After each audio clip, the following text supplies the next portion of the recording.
कार्यकर्ते हे सर्वच पक्षांकडे असतात, मात्र स्वर्गीय बाळासाहेब ठाकरे यांनी स्थापन केलेली शिवसेना हा एकमेव असा पक्ष आहे जिथे कार्यकर्ते हे सैनिक असतात आणि म्हणूनच त्यांना शिवसैनिक म्हणून ओळखले जाते।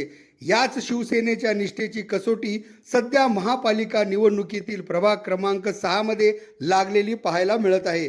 आजी आणि माजी शिवसैनिकांमध्ये निवडणूक रंगणार असून राजकीय नाट्यांमुळे ही लढत अधिकच लक्षवेधी ठरली आहे।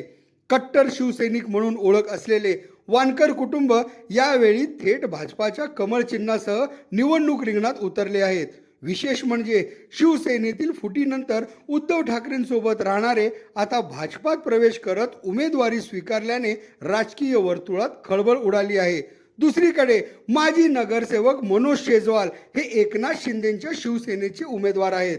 त्यामुळे ही लढत केवळ पक्षीय न राहता थेट शिवसेनेच्या निष्ठा आणि वारशावर मतदान होणार का याची चाचणी ठरणार आहे।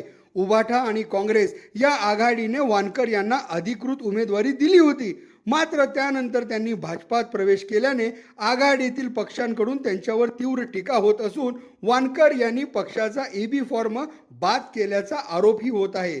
एका बाजूला माजी शिवसैनिक तर दुसऱ्या बाजूला अधिकृत शिवसेना पक्षाचे उमेदवार, अशा स्थितीत हा प्रभाग जरी शिवसेनेचा गड मानला जात असला तरी मतदान नेमका कोणत्या भूमिकेतून केले जाणार हे निर्णायक ठरणारे आहे। शिवसेनेतील या वादाचा लाभ आघाडीला किंवा अपक्षांना होतो की माजी शिवसैनिकाचे बदल स्वीकारले जाणार का अधिकृत शिवसेनेलाच मान्यता मिळणार यावरच या प्रभागाचे निकाल ठरणार असल्याचे मानले जात आहे।